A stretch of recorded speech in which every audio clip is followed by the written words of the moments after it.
I mean, I think they're huge, and they push us each and every day, and we come in game time and we're ready because we had the scout guys. Since 2004, the UCLA women's basketball team has owed part of their success to the Bruin Scout players, made up of a group of men with their own strong resumes in the sport, who practice and help train the women. It's a huge piece of women's basketball, and we started really recruiting them. We started going to the Wooden Center, watching guys play pickup, word of mouth, and tried to get some guys that had helped out before I came to build this sort of. It's like their own sort of club, The goal for these men is to practice daily with the women through drills and scrimmages to help make the girls better, sharper, and ready for their next opponent at game time. We kind of serve as practice dummies. We emulate their plays. We take on personnel roles to help simulate for the girls, so when they do play, it's kind of like they already know what's going to happen, and it's like a simulated game in a way. The Scout team members go through the same procedures as any NCAA student athlete with clearance and certification, as well as the perk of being the first to sign up for classes every semester. But the biggest reason why they do it? I was trying to focus on my academics, so this seemed like a really cool opportunity because it would kind of like fill that void of like not being able to play organized basketball, because it wasn't as time consuming as like being a full-time athlete, but you still kind of got that feeling of being an athlete, sort of. I played basketball all my life, so I thought it would be cool to stay in the realm of basketball in college, even though I wasn't playing D1.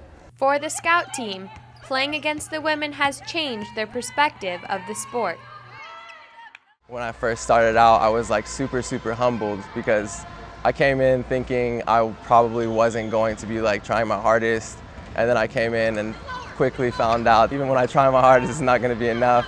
And really, like physically also, it was really surprising, not only skill level, but some of these girls are stronger than me, so it's really hard to keep up if you're not giving it your all. One Scout team member, Gerald Smith, used his experience to help catapult him onto Coach Steve Alford's men's varsity for this season. I think it kind of taught me how disciplined I had to be at the college basketball level. Obviously the men's practices are a lot different than the women's practices, but I understood the time commitment. I understood, everything that I had to put forth to, be able to play at this level. I saw how the women's players were, getting up for practice every day. They were preparing themselves for practice every day, and so, it kind of carried over, like, for me as far as going toward the men's team. For Smith and the other Scout players who came before him and amongst the current group, one of the occupational hazards is losing to the women. None of us like losing, so like it sucks, but like we're just here to like make them better at the end of the day. But at the end of the day, like it still stings a little bit, Working together day in and day out, a special bond has developed between the Scout team and the UCLA women's varsity. My favorite thing about the Scout team is that how they sit right behind our bench and they analyze each other. If, let's say, a player on the other team does really well, they're like, oh, you didn't do your Scout well enough, they have just such a cool camaraderie. It's like their own little mini fraternity, and they're a huge piece of our program, and they're a member of the family. For the Pac-12 Network, this is Nina Kralik with the Cronkite Sports Bureau in Los Angeles.